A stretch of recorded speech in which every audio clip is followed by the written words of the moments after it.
Okay, I want to make sure everybody can hear me. All right, we're going to get this thing going. We're not going to be in here all night. Hello, how is everybody doing? I hope you guys had a good weekend and a nice night. NXT Battleground literally just ended a few minutes ago.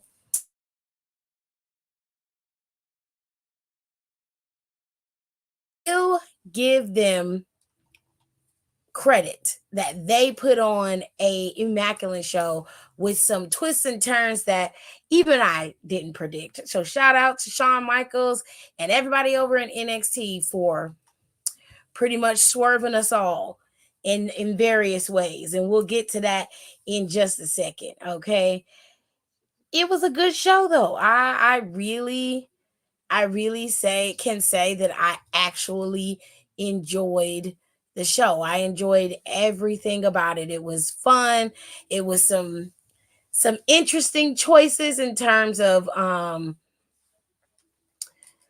the victors in some matches, but overall, I can say the whole pay-per-view was beyond enjoyable.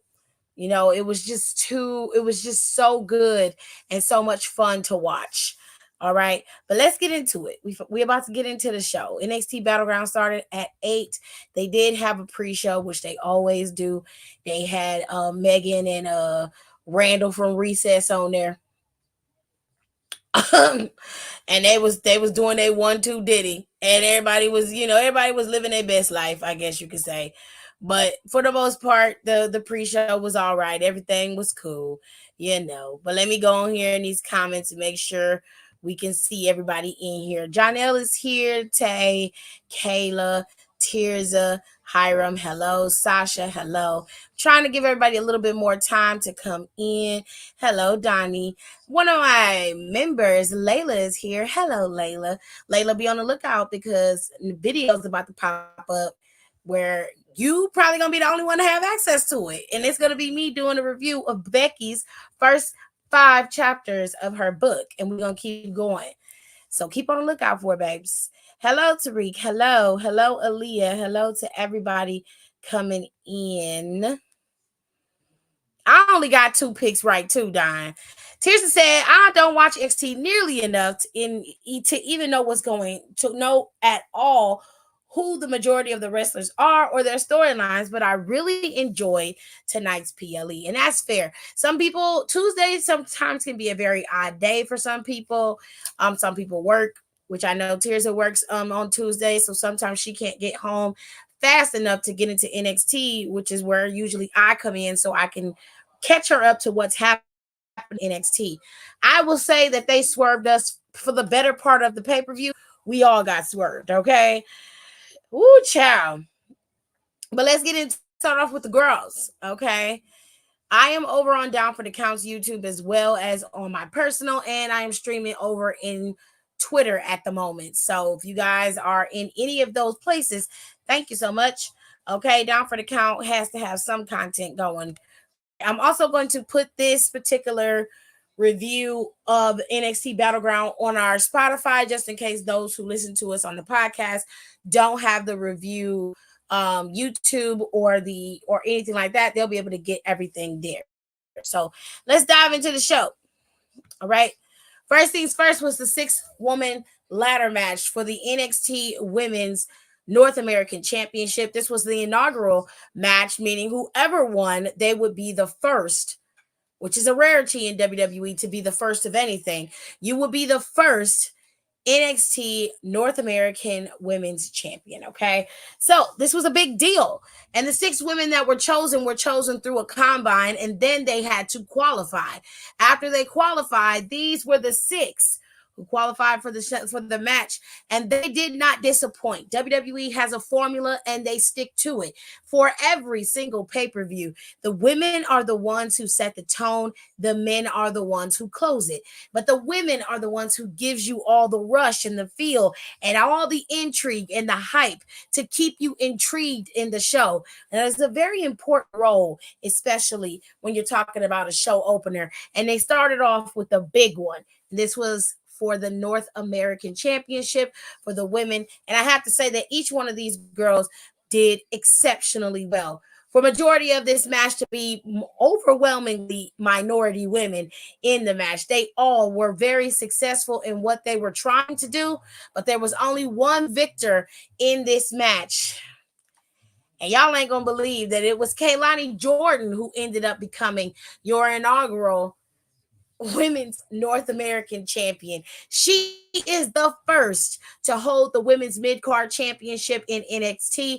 And I got to say, I never expected in a million years that she would be the one to get that championship. I just knew it was going to be one of the four women that I chose to win this match, but they swerved us and they gave it to Kaylani.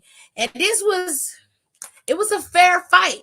Kaylani put up a big fight towards the end up against Mi Chin. Mi Chin seemed to be very proud of Kaylani in the end. She smiled, very similar to the way that Sasha Banks was basically passing the torch or giving the nod to Bianca Belair. The same thing happened with Mi Chin and Kaylani Jordan. And she seems to be very excited about her new ventures and, of course, her new role as the champion in NXT. So I was I was very shocked. I was very surprised, but I'm not mad at the choice. I'm glad that they picked a baby face to kick this off. When Adam Cole won the North American Championship, if I recall, Cole was a heel-esque type of character. So to start this off with Kaylani, she's gonna have her character role, and it seems like she's starting off with this version of herself, calling herself the standout. So that could be the new beginnings of Kaylani Jordan. The vlog we saw from Kaylani and the way that she carried herself into the tournament, and of course into being a champ as of now, you're starting to see some new developments with Kaylani. You might get a little bit more boisterous. She might have a little bit more personality, a little bit more backbone to her, a little bit more bite. So once we see what Kaylani Jordan offers, I say that she should be fine as champion. And she's the first, she's not the last. So any one of these five women that have competed in this match could be the one thrown her as champion later on down the line. I think that this was a good choice. It was a good swerve, but it wasn't bad. And I have to say that it was a fun match. So Ruka got two souls in this match. Okay. She snatched Jada's and she showed no snatch Fallon's. Even though Fallon switched up the tempo and was crying about everybody not being on her side and having her back and her having everybody else's, at the end of the day, when you on the island all by yourself, you lose all by yourself as well. So Fallon, is a hard lesson you gotta learn, bitch. Sometimes when you roll the dice and you play them cards, the house still wins, and you end up broke on the outside of the strip, shaking ass for money, I guess. So it is what it is.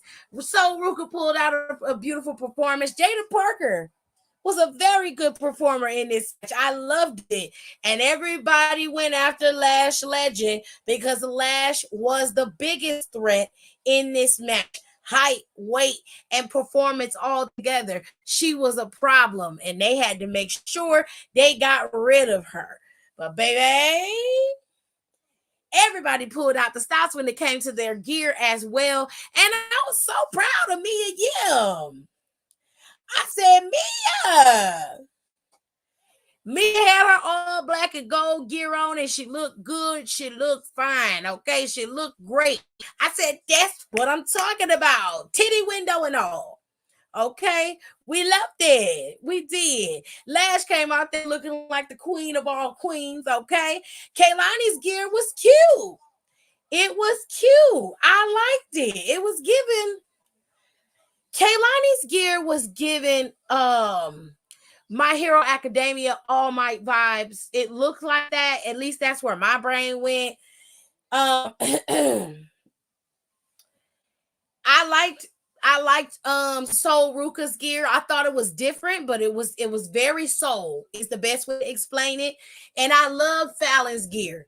Okay, Fallon came out there dressed like she was rich. She was the rich country cowgirl straight out of Yellowstone, bitch. Okay, but down the street and around the corner where the trailer park at. I love Fallon. Don't get me wrong. Fallon is my girl. Okay. All of them pulled out the stops except for Jada. Jada's gear was pretty on board, on brand for Jada. It was black. It was simple. She had some new kick pads, I think they call them, the leg covers. Don't come at me wrong if I don't know the name of it. But she had some new stuff there, and the gear a little bit was a little bit new, but it was pretty much in Jada's wheelhouse when it comes to her gear. She don't really go outside of the wheelhouse when it come to gear. She not doing all of that. But I will say all of these girls, they look good. I thought Soul's makeup was really pretty. Fallon looked gorgeous face wise. I thought Michin's makeup was eating. Lash looked like she was the queen of all of them. Okay. Everybody looked great. I'm mad that Lash got taken out so early, but I understand why. The biggest of them all got to be put down very, very quickly, and the girls were able to do that. Overall, I say this match was one of my favorites, so I give it a solid 8.5 out of 10. I thought it was fun. I thought it was interesting, and it really kicked off the show, especially with Kaylani Jordan winning. That was fucking nuts. I was upset because I really wanted Michin to win. I was dying for her to win, okay? I was subscribed, but I'm really trying to save it for an Alexa scooter for work, but I will be down the line. Okay. I was really impressed with the women. There are some real diamonds in the rough in NXT. I really wasn't expecting Homegirl to win, though. They swerved us hard, Donnie. You got that right. She's another one aside from Roxanne that give real little girl vibes. I don't get that from Kaylani, but I can understand why some people would say that.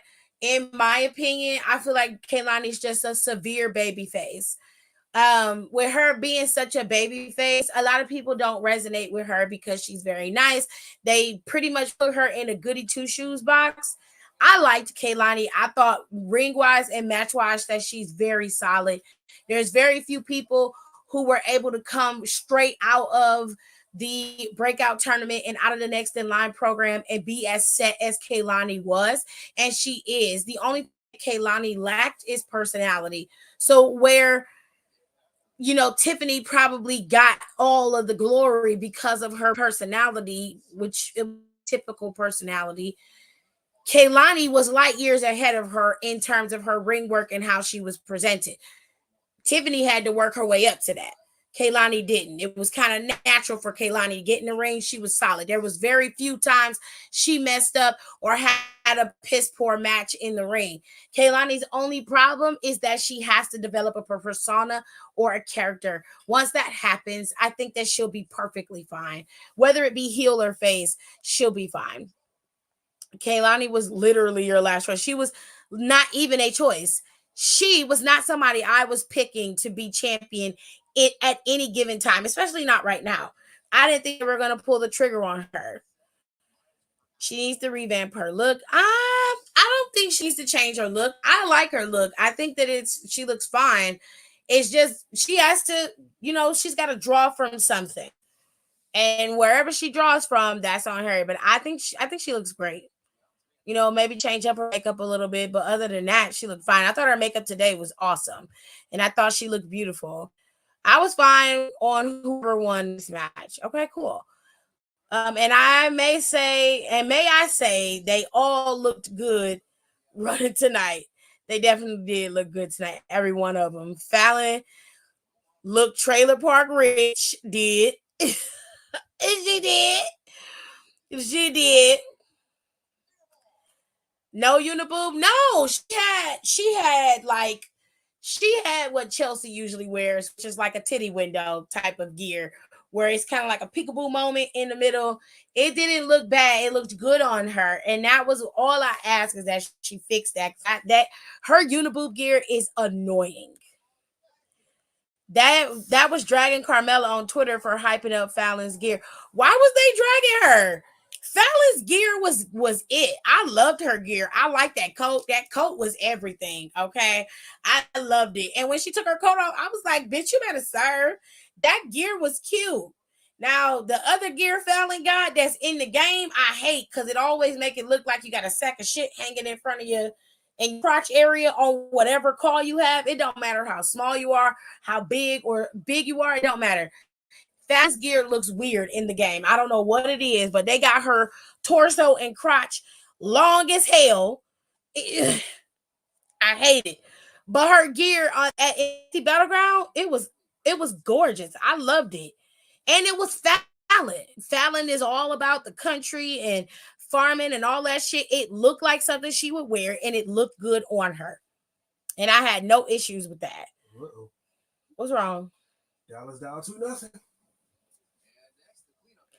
The Dallas Mavericks are down 2-0 against Boston. Yep.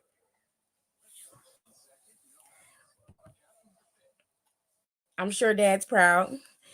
She's like Kelly with skill. Yeah, cute, cheeky, pretty smile, just all around gorgeous. Yes, yes. Donnie got it. Donnie got it. Yes, it was given very much hardcore country. Okay. Let's get into the next match. Another match I did not expect to have the outcome that it had. Nathan Frazier and Axiom went up against Gallows and Anderson. Now, Gallows and Anderson had the upper hand going into NXT Battleground. And usually that does not spell good vibes for the person going into the PLE. The upper hand should always go to the person who is going to lose. That's usually how they do it. And that's how they did it this time. But I was just definitely sure that Gallows and Anderson was going to get these tag team titles. But unfortunately, they didn't. They did not get them. They lost to Frazier and Axiom. Despite everything that they did, despite everything in this match and how this match went, the old boys lost. It was nuts. I was shocked. I was fucking shocked because I just knew. I'm like, oh, Gallows and Anderson got this, okay? And I was ready because I want Axiom and Frazier back in the mid card. I want them to broaden that mid card again. But of course, they kept them as the tag team champs. It just she need to post it with spaghetti playing. Ooh. Fallon probably don't. What if Fallon don't listen to Beyonce? Because not everybody listen to Beyonce, babe. But right now, Axiom and Frazier are still your NXT tag team champions. There's really not much I could say about this match other than they did exceptionally well on both sides. It was fun to watch. There was a lot of high flying, but there was also a lot of ground and pound technical done in this match that gave it a lot of balance. Gallows and Anderson played to their strengths. Gallows obviously is the big brute and he's bigger, so he's harder to take down. Anderson played to his strengths, which is still technical skill and ground and pound, but he also added in a little bit of high flying. So you have the really good cohesion of Gallows and Anderson playing off of the speed and just the high flying capabilities of Frazier and Axiom. And it melded well into a really good match. But ultimately, that high flying and speed is what was able to give Frazier and Axiom the edge to win this match over Gallows and Anderson. I can't say anything other than if I was to give this match a rating, I would give it a solid 8 out of 10. There really wasn't much bad about it. I just was shocked that they actually were able to retain.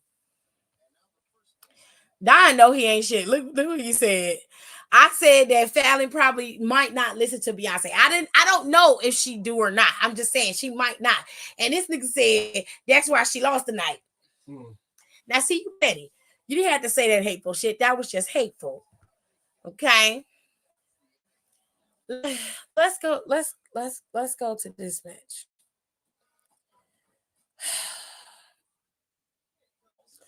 I'll say this.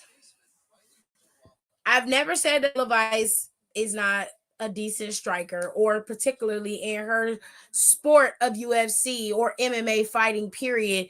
She is not a bad fighter. I don't know Lola's record, and I've never watched any of her MMA fights. So I can't give you the lowdown or the gist on her in that regard. But I can say that in NXT, she is severely overhyped. And it is unnecessary, in my opinion. But for whatever reason, Shawn Michaels has a hard on for this bitch. And I don't understand it because I don't get it. Is she pretty? Yes. Does she have some capability? Yes, she does. But I don't think Lola can go the long haul in a match. It's kind of like Mandy Rose, but having an advanced skill. Lola has a skill that Mandy didn't have what Lola had, which is why I would put her below Lola Vice. Lola has the ability of being able to be a decent striker, and she has decent MMA skills.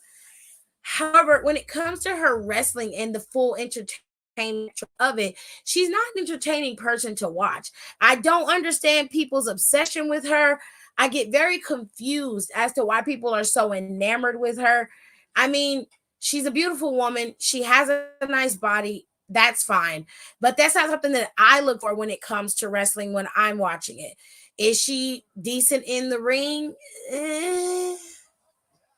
No. Yes, maybe. Like, she's in that medium middle ground where it really depends on who she's going up against and their particular abilities to how well she will be able to perform effectively against them. Because if she goes up against somebody like Tatum, it's just not going to work. The match is boring and she's boring. But going up against somebody like Natalia and Shayna Baszler, obviously it's going to be some more heightened to that. Getting into this match, for the most part, it was okay.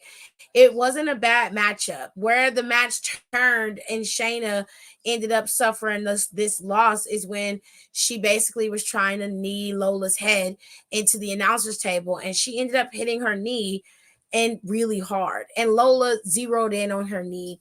She was able to get the win. And for the most part, everything after that, the focus was on her knee. There was a lot of weird moments in this match, though. Just unnecessary things happened in the match.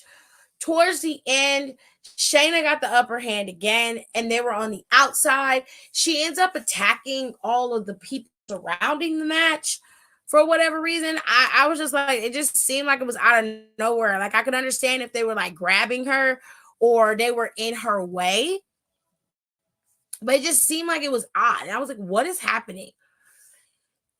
Lola won, and it just was so disappointing because the first reason she won the first time was because of Shayna. In my opinion, she should have lost. She should have lost. Not because of my own bias. I can remove my bias and assess the situation for what it is. Given the fact that Lola has not been humbled at all in any situation that she has been in, she has not been humbled. You have to suffer humility at some point. JC Jane has had it done to her. Fucking Roxanne is going to have it done to her very soon, probably by the one person she least expects, which is more than likely Cora Jade, when her ass is cleared and ready to come back, okay?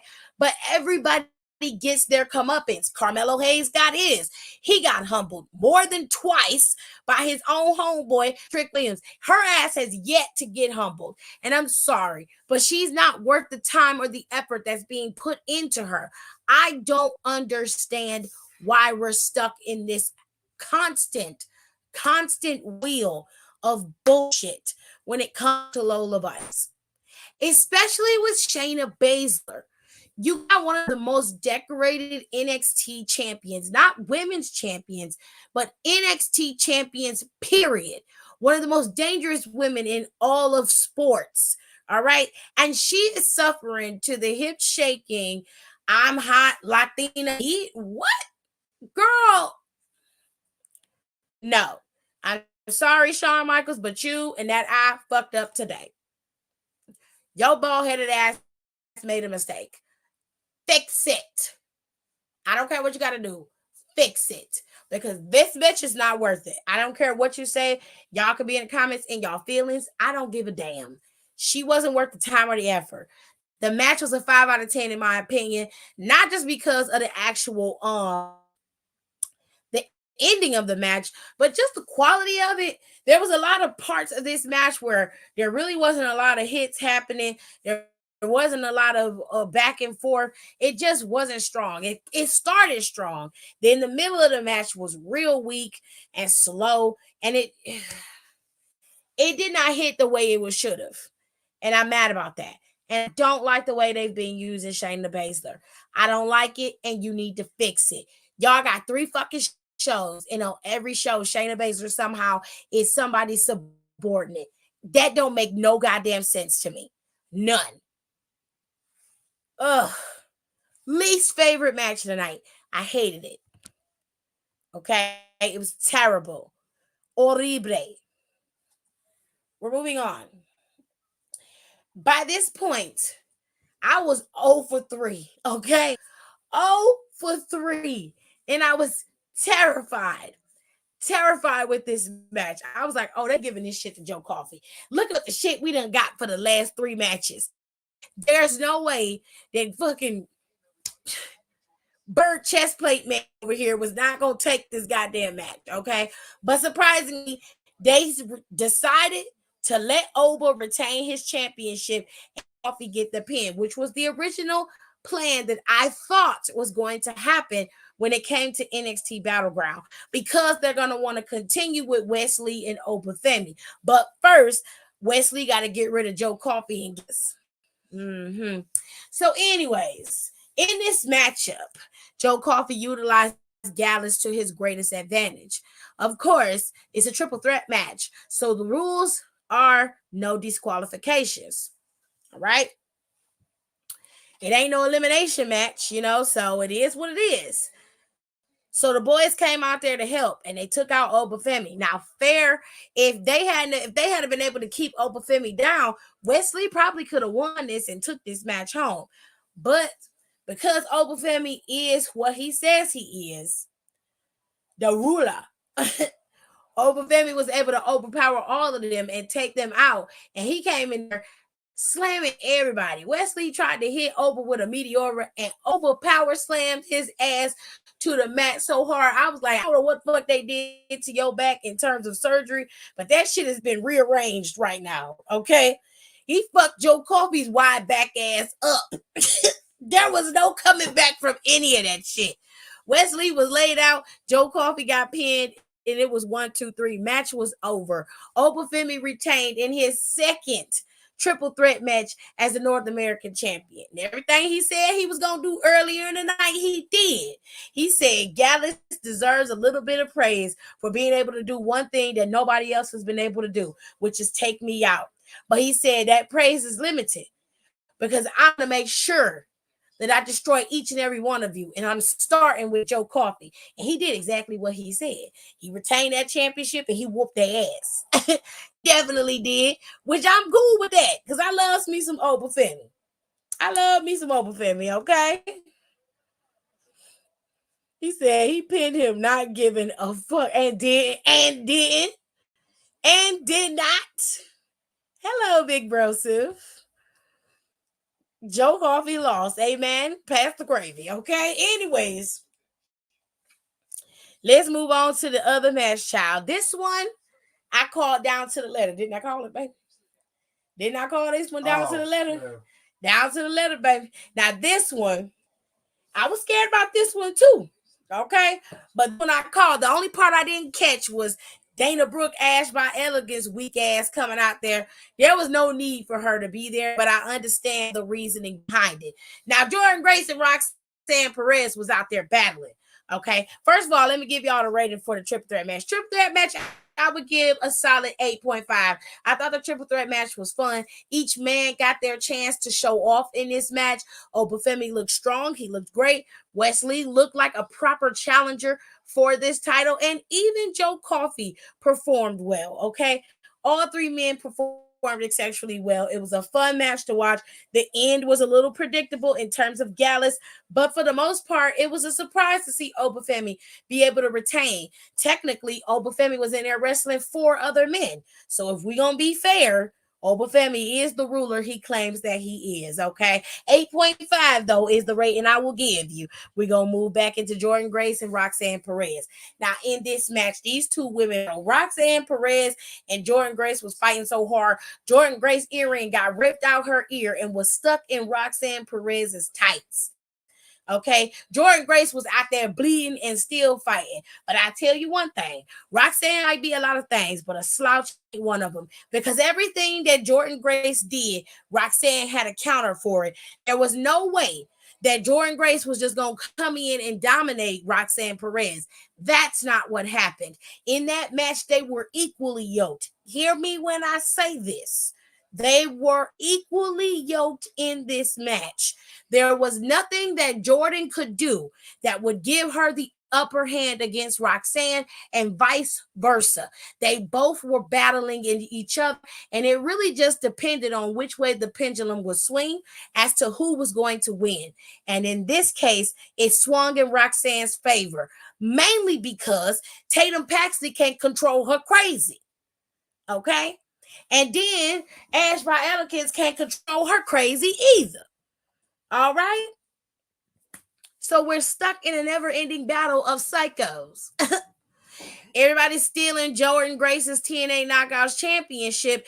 That caused a distraction. Roxanne Perez was able to not only counter Jordan Grace's signature move, which I forget the name of it. So please forgive me. But was it? It's like the Juggernaut something. I please forgive me for forgetting it. But she countered her move, and then she was able to hit Pop Rocks and pick up the win. So that was game, set, match. Now the girls, Tatum and Ash by Elegance, was out there arguing with each other, mad because they was involved, or she was involved and she shouldn't have been out there. Jordan had hit them with the title. You know, so I suspect that at Under Siege, which I believe is the next pay-per-view for TNA, let me pull up my TNA Plus subscriptions. Okay, let me pull it up. Let me go over her. Okay. Against All Odds. So Against All Odds is next week on June 14th, the night before Clash at the Castle. I suspect that against All Odds, it's going to be Jordan Grace, Tatum Paxley, and Ash by Elegance in a triple threat match for that TNA Knockouts Championship. Okay? Follow me. If it ain't that, it's definitely going to be Jordan and Tatum. Some form of those mixed up is actually going to happen. Okay? But like, damn, who's next? They gonna have to. I'm telling you, it's probably gonna be fuck ass Cora. Mark my words. I'm telling you, it's gonna be Cora. I'm actually shocked she won clean. Clean is a broad statement, Donnie. I won't say she won clean because the distraction of Jordan getting out of the ring, dealing with two other superstars, that's not a clean win in my opinion. But nobody technically interfered with her or touched Jordan. However, they did try to take her title, which caused a distraction. There was a distraction in her match. So I wouldn't say she won clean, but she performed clean. She didn't try to cheat. So I can't give her a clean win. I can't give her a clean win. I can't do that. I don't know. I don't like boots. I didn't like her boots. I didn't like her little baby boots. I thought I didn't like it, Tirza. I wasn't a fan. I don't like the way she dresses, period. And what really irritates me is that Dana's not a bad body wise, and she can pretty much wear whatever she wants, and she chooses to wear that. So it is what it is. Yeah, but she ain't orchestrated that. It's I don't care. I can't give her a clean win because she didn't win clean. She didn't cheat, no, but there was interference in her match. It is what it is. I'm not giving her a clean win. You can say whatever you want. I'm not doing that. She got to win. She was definitely giving Jordan all of the business, but she didn't win clean over Jordan. It took a distraction in order for her to get the W. And that's as simple as that. I give this match a 9.5 out of 10. I thought it was a solid match. I just wish there was no interference, but I knew that it was going to be interference. The moment that Tatum was back there looking at Jordan Grace's title on Tuesday, I knew then that she was going to interfere and cause some distractions. So I was not surprised. I was not surprised. I don't care about your booing. I don't care. It was a distraction in the match. It's not a clean win, in my opinion. I'm not giving her that. Sorry. Last match of the night went to Trick and Ethan Page. Now, I'm going to be honest here, and some of y'all might be like, Tiffany, for real?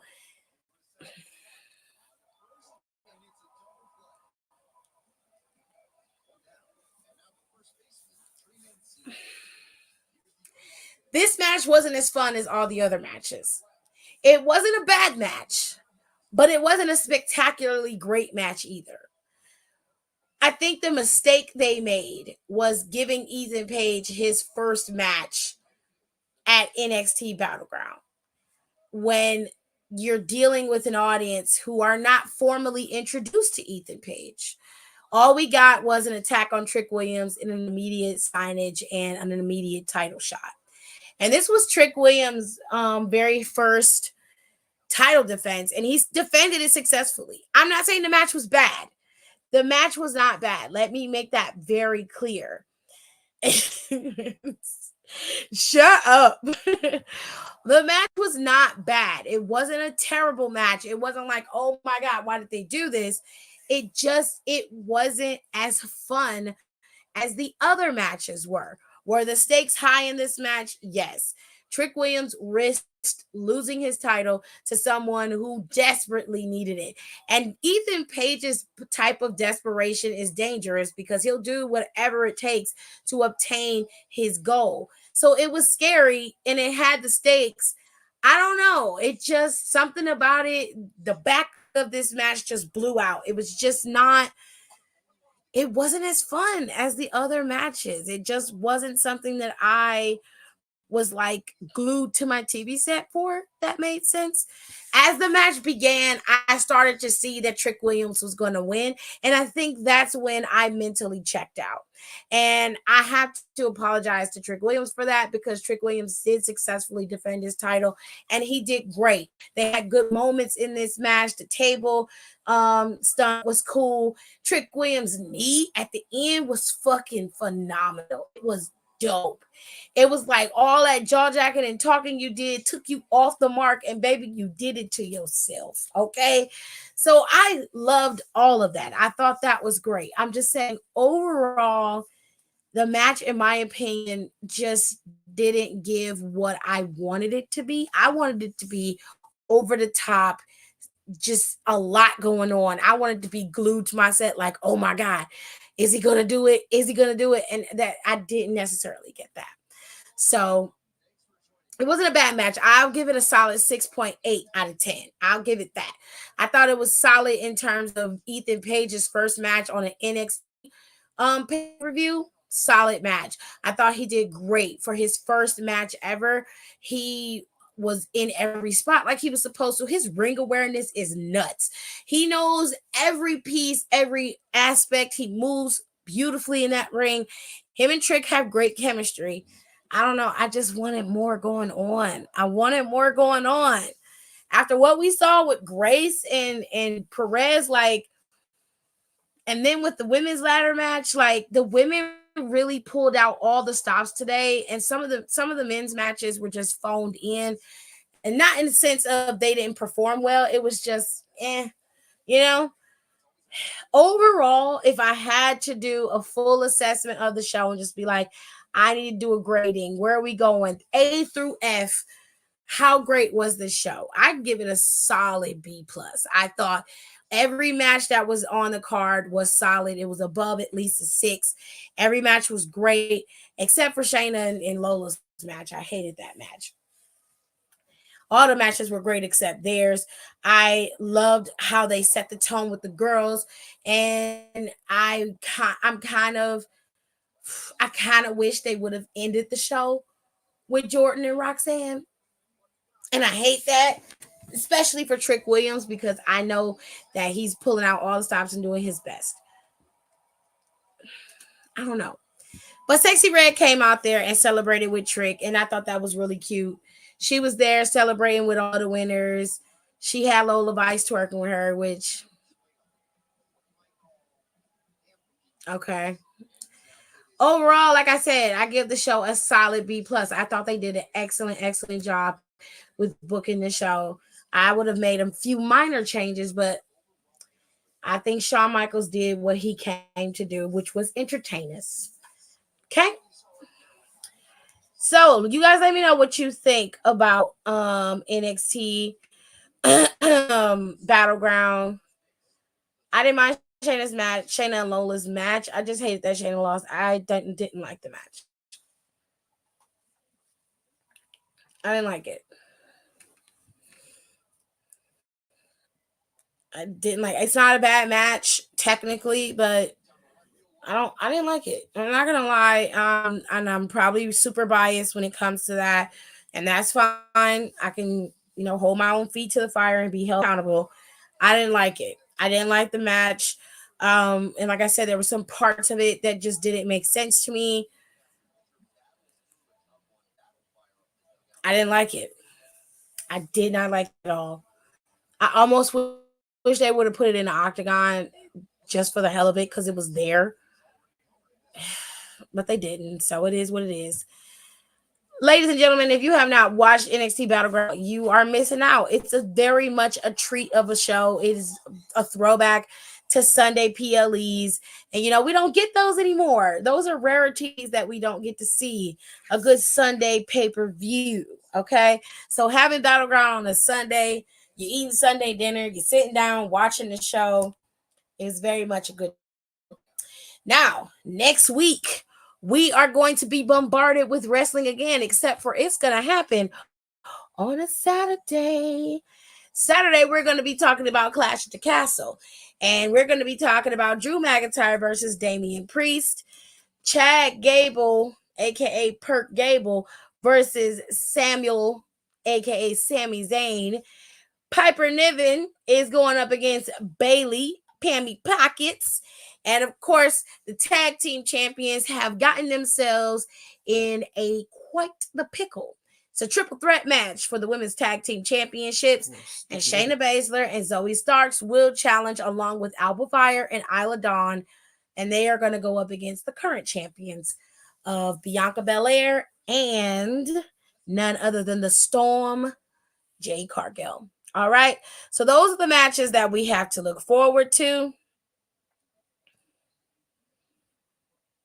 I don't know. I told y'all it's more than likely going to be Cora Jade. If Cora is ready to go, like Cora was seen at some of the live house shows, they said she was ready and she seemed to be okay. Cora is probably going to be the one, which I wouldn't mind because the first time Roxanne and Cora met, Cora lost. So it's only fair that Roxanne lose to Cora, at least in my opinion. One more thing that I want to talk about before I go. The rumor is that Ricochet is not re-signing his contract at WWE and that he wants to take his talents elsewhere. And if that's the case, good luck to you, Ricochet. And I'll be seeing you out here in these streets. I have no answer to that. And I'm going to be honest with you. It is what it is. He's a grown man. He can make his own decisions. He's decided that he doesn't want a contract extension or a new contract. He's going to take his talents to other companies, probably gonna work New Japan, TNA, and AEW if they let him, if Tony can afford to pay for him. A lot of people was bringing up his wife, his future wife, Samantha, and how that's gonna work. That's their business. They'll figure that out. I'm sure they've discussed it and they've got everything worked out. which every couple has to do when changes come about. Ricochet has to do what's best for Ricochet. And right now, he feels like the best thing for him to do is to leave WWE. At least that's where the rumors that we're getting. Okay. So if that's the case, after the summer is over, Ricochet will officially be gone, and I'm gonna miss him. But nobody ever really is fully gone from WWE. I feel like in about 2 or 3 years, Ricochet will come back, be prominent as fuck, and it's gonna be Ricochet's era. It's gonna be Ricochet's time. With all that being said, ladies and gentlemen, I hope you guys enjoyed the review of NXT Battleground. And next Monday, well, tomorrow, we'll be talking about Monday Night Raw. And there's a special match booked for that. Ilya Dragunov is supposed to go up against Braun Breaker tomorrow on the show. That's going to be interesting. I guess we're going to see how that plays out. And of course, we're going to have a couple more matches that they've booked or scheduled for Monday Night Raw. Like I said, Ilya and Braun, Lyra's going to be showing back up on Raw, going up against Io Sky. Io seems to be very much in her feelings about losing to Lyra. And then only that, but I think Lyra ended up beating Kairi Sane as well. So she seems to have Damage Control's number, and Io is mad. She's in her feelings. And then, of course, we have the story of Sammy and Otis. Otis seems to be very upset with Sammy for quote unquote attacking Maxine and Akira Tozawa, but he doesn't have that same smoke for his mentor and coach, Chad Gable. We'll see how that all works out as well. And of course, you'll see so much more, seeing as how Damian Priest, let me see if I got the right picture. No, that's the wrong one. Damian Priest and them took out Drew McIntyre this past Monday, and now Drew probably is going to be running around for retribution. It's a lot going on Monday Night Raw, and I will see y'all Monday, and we'll sort everything out after the show. So I hope you guys enjoyed this recap or this review of NXT Battleground, and of course the foreshadowing of WWE's Clash at the Castle. And I'll see you guys on Monday after Raw. Y'all have a good night.